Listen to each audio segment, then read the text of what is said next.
변호사님, 이만희 총장 살인죄 성립될까요, 안 될까요? 글쎄요.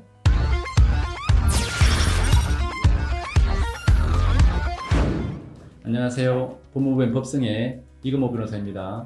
안녕하세요, 법무부 법승 김정우입니다. 요즘 코로나19, 코로나가 지금 극승입니다. 빨리 잠잠해져야 될 텐데 아직까지 잠잠해지지 않고 있고, 지금 이 코로나를 극복하기 위해서 엄청나게 많은 사람들이 노력을 하고 있는데, 이런 노력의 대가가 나타나기 위해서라도 빨리 좀 평온해져야 되는데, 정씨 주변에는 이 코로나로 인해서 직접적인 피해 보신 분들이 있나요? 다행히도 아직까지는 없습니다. 정말 다행이네요. 근데 보니까 지금 벌써 코로나 확진자가 5,000명이 우리나라에서 넘고 있어요. 너무 많은 사람들이 확진이 되고 앞으로 또 추가적으로 더 나올 것 같은데, 코로나 확진과 관련해서 좀 우리나라의 현상에서 지금 좀 특이한 것들이 있는 것 같아요. 확진자 된 분의 많은 사람들이 보니까 신천지 교회라는 그것하고 많이 연관된 부분들이 대부분 많이 있더라고요. 그래서 이제 많은 사람들이 이 신천지인에 대해서 시선이 이제 곱지 않은데, 그거와 관련해서 최근에 서울시에서 이 신천지 교회의 교주라고 할 수 있나요? 총회장이라고 하는 이만희 씨와 그 지도부를 형사 고발한 사건이 있다고 그러는데, 네. 어떤 내용으로 고발을 했었죠? 네, 제가 한번 확인을 해봤더니 살인죄, 상해죄, 그리고 감염병 예방 및 관여 감염 법률 위반죄로 고발을 했다고 합니다. 근데 과연 이 사람들이 이러한 죄에 적용이 될까요? 지금 그러면 고발한 내용이 살인, 상해, 감염 예방 및 관리에 관한 법률, 감염 예방법 위반, 요 세 가지 정도로 고발했다 그러는데,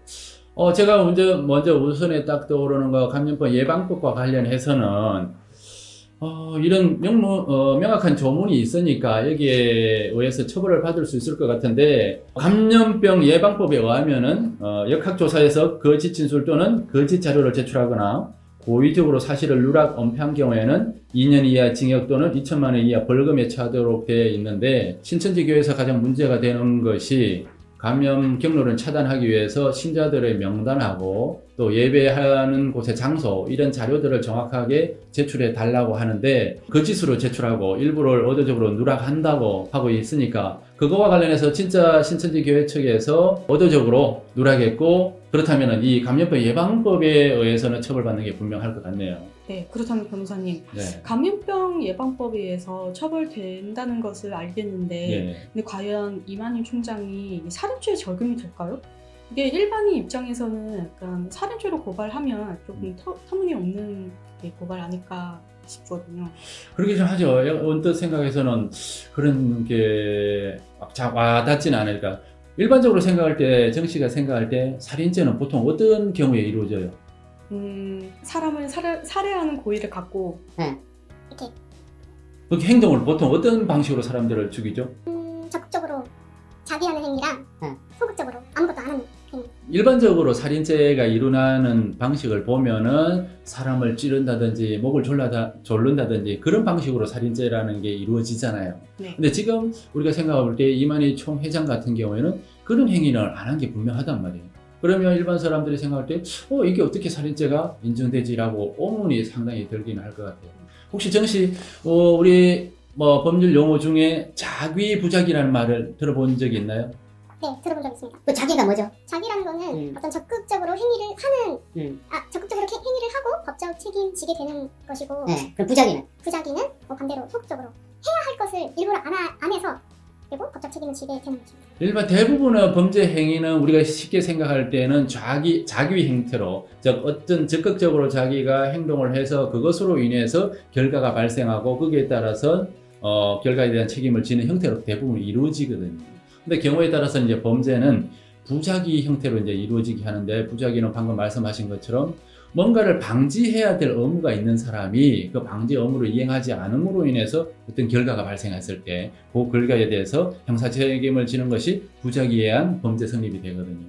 근데 지금 이제 이만희 총회장 같은 경우에 문제되는 게, 이만희 총회장이 직접적으로 다른 사람을 죽이는 행위, 좀 칼로 찌른다든지 목 조른다든지 이런 행위는 없기 때문에 자기에 의한 행위가 없는 걸 분명히 한데, 그럼 과연 부작위에 의한 살인죄를 인정할 수 있을 것인지가 좀 문제될 수 있을 것 같아요.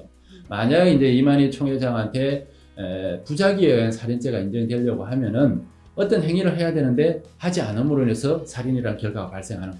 즉 지금 상황과 견주어 보면은 이만희 총회장은 신천지 교회 총회장으로서 지금 감염 경로가 신천지 교회 교인들을 통해서 많이 발생을 하니까 그 감염 경로를 차단하기 위해서 신천지 교인의 명수라든지 장소를 정확하게 파악을 해야 되고 이런 파악을 하는데 그런 자료가 필요한데 자료를 제대로 주지 않고 있단 말이에요. 그걸로 인해서 감염이 차단되지 않고 이 살인이 계속 일어나게 되면은 이런 행위가 과연 부작위에 의한 살인이 될 수 있을지 이게 조금 논란되고 문제될 소지는 있을 것 같아요. 충분히 부작위에 의한 살인 행위라고 볼 수 있지 않을까라는 생각을 해볼 수는 있을 것 같기는 해요.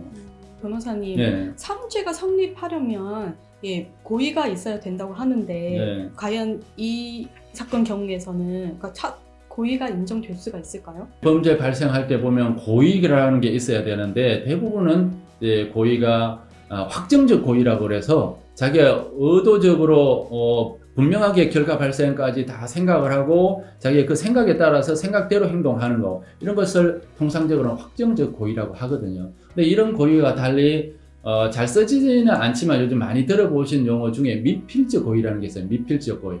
미필적 고의라는 것은 뭐냐 하면은 어떤 결과 발생이 예견됨에도 불구하고 내가 그러한 결과 발생 상태를 받아들이는 거, 용인하는 경우를 미필적 고의라고 하거든요. 즉, 나의 어떤 행위로 인해서 내가 그 어떤 사람을 직접 죽일 생각은 없었어. 그렇지만 나의 행위로 그 사람이 죽을 수도 있다는 생각을 하면서도 그 행위로 계속 나아가는 상태, 이러한 심리 상태를 미필적 고의라고 하거든요. 근데 지금 이 사건에 있어서 이만희 총회장 같은 경우에도 확정적 고의가 있다고는 제가 볼 때는 상당히 어려운 것 같고 과연 살인에 대한 미필적 고의가 있었는가? 감염으로 인해서 많은 사람들이 지금 죽어나갈 수 있는데 그런 죽어나갈 수 있는 결과에 대해서 다 받아들이고 그래도 내가 죽어도 그 사람 죽더라도 나는 어쩔 수 없어 라는 지금 마음의 상태라고 볼 수 있는지에 따라서 미필적 고의를 인정할 수 있을지 없을지가 문제가 될 수 있을 것 같아요. 살인죄에 성립될 수도 있겠네요. 구성 요건으로 보면 일반적인 적극적 행위로 인한 살인죄와 다르게 부작위에 의한 살인이고 또 거기에 따른 미필적 고의에 따른 살인으로 보면은 이론 구성상으로는 이 살인죄로 고발한 것이 완전히 터무니없는 고발이다라고 보기는 좀 어려운데 제 개인적인 생각으로는 그렇게 하더라도 이 지금 부작위에 의한 살인 인정이 되려면 적극적인 이 행위를 하지 않음으로써 부작위에 나감으로 인해서 직접적인 결과가 발생을 돼야 되는데 지금 그런 상태까지 이르렀다고는 좀 보기 어려운 것 같고 이 미필적 고의를 제가 설명은 했지만 이 경우에 지금 이만희 총회장이 미필적 고의를 가지고 있다고 볼 수 있을지 그 정도는 좀 약할 것 같아요. 그래서 이론적으로 생각하면 살인죄 성립의 여지도 있어 보이지만 현실적으로는 살인죄 성립은 좀 어렵지 않을까 싶은 생각이 들기도 합니다. 그러면 변호사님 혹시 신천지 관련해가지고 앞서 나온 3가지 죄명이 있었잖아요. 예. 그 외에 다른 죄도 성립될까요? 신천지 교회에서 가장 문제되는 게 정확한 정보, 자료를 제대로 제공하지 않는다는 거거든요. 그리고 제공하면서도 좀 잘못된 자료, 즉 속이는 자료를 주는 건데 지금 현재 정부 기관에서는 국가기관에서는 이 코로나 감염을 차단하기 위해서 여러 가지 엄청나게 노력을 하고 있는데 제대로 된 정보를 가지고 있으면은 이 차단하는데 상당히 업무가 효율적으로 이루어지는데 잘못된 자료를 줌으로 인해서 업무가 제대로 집행할 수 없게 되는 상황이 발생하거든요. 이런 경우를 가리켜 업무, 즉 공적인 업무를 잘못된 자료를 줌으로 인해서 방해가 되는 이런 결과가 발생하기 때문에 이런 경우에는 위계에 의한 공무집행방해죄라는 죄가 충분히 성립할 수 있을 것 같아요. 그러면 한 가지 질문만 네. 하겠습니다. 구속수사는 될까요? 국민청원 게시판에도 보니까 이만희 총회장하고 그 지도부를 구속수사해야 된다라고 해서 지금 청원도 많이 하고 많은 사람들이 그 청원에 이제 동의를 하셨던데 사실 구속수사라는 것은 되도록이면 제한적으로 이렇게 해야 되는 상황이긴 하거든요.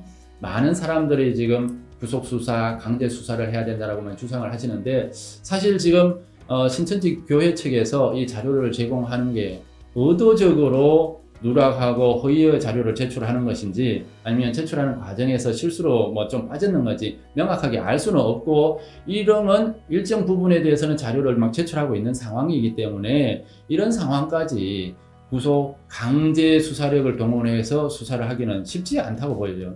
그래서 그런지 최근에 경찰에서 2번 정도 이 구속 관련해서 영장 청구를 압수수색 관련해서 영장 청구를 했는데 법원에서 이제 기각한 바도 있다고 하거든요.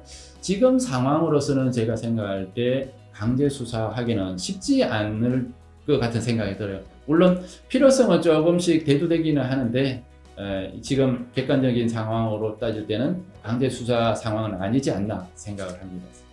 조금 전에 저희가 신천지 교단과 관련돼서 이 코로나 사태 어떻게 진행되고 있는 이게 범죄적으로 어떻게 이루어질 수 있는지 관련해서 잠깐 살펴봤는데 하여튼 요즘 코로나 계속 번져가고 있는데 빨리 진정이 되었으면 좋겠습니다. 여러 가지 코로나로 인해서 일상적인 생활도 제대로 못하고 있는 상황에서 빨리 진정이 되어서 정상적인 생활로 돌아갈 수 있도록 구독자 여러분들 모두 아무런 피해 없이 건강하게 생활할 수 있길 바라겠습니다. 여러분 건강 관리 잘하세요. 건강하세요.